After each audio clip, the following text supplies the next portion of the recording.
এবং ওনার ছেলে, ওনার ভাগিনা রাহাত সরকারি কর্মচারী, অথচ এখানে সে কার্ড নিয়ে আসছে বিভিন্ন কেন্দ্রে কেন্দ্রে। আপনাদের দাবি কি?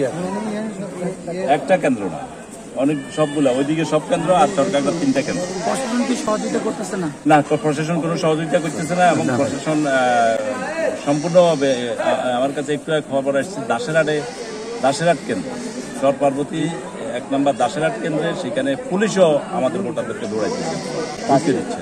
মাত্র 8-এ আসি সব পূজা বোম টোম মারি সবাইকে মৌখিক আমার সরকারকে আপনাকে মৌখিকভাবে জানিয়েছেন না লিখিতভাবে জানাবেন? মৌখিকভাবে জানিয়েছি, এখনো আমি লিখিতভাবে জানাইনি। আমি তো সবেমাত্র ভোট শুরু হয়েছে, শুরু হওয়ার শুরুতেই এই অবস্থা।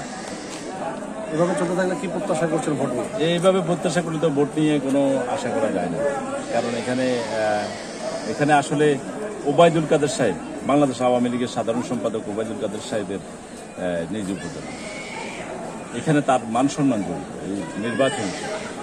কিন্তু অত্যন্ত আশ্চর্যের বিষয় হচ্ছে যে ওনার মান সম্মান তোয়াক্কা না করে আজকে কেন্দ্র দখল হচ্ছে, বুথ দখল হচ্ছে, প্রতিপক্ষের এজেন্টে মারধর করা হচ্ছে। আজকে গতকালকে তো প্রত্যেকটা বাড়ির আঙ্গিনায় দরজায় বোম ফুটানো হয়, প্রত্যেকটা কেন্দ্রে বোম ফুটানো হয়।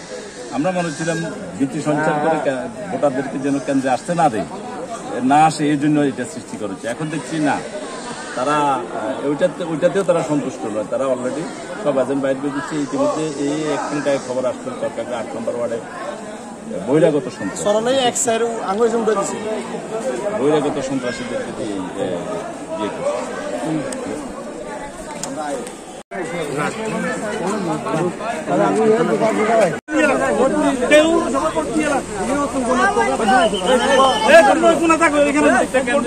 আমরা কি করবো? আমরা সব চাঁদা গেছে, এখনো একটা কেন্দ্রে মেসেজ আসে। শুরুর আগে যদি এই অবস্থা করে, কতক্ষণ হয়েছে এখনো এই প্রত্যেকটা কেন্দ্র দখল দিচ্ছে। রাশিক 8-এ এখন বোমপাটে আমাদের সব এজেন্ট বাইর করে দিচ্ছে।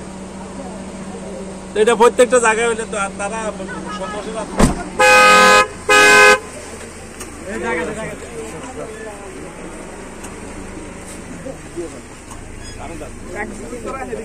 muy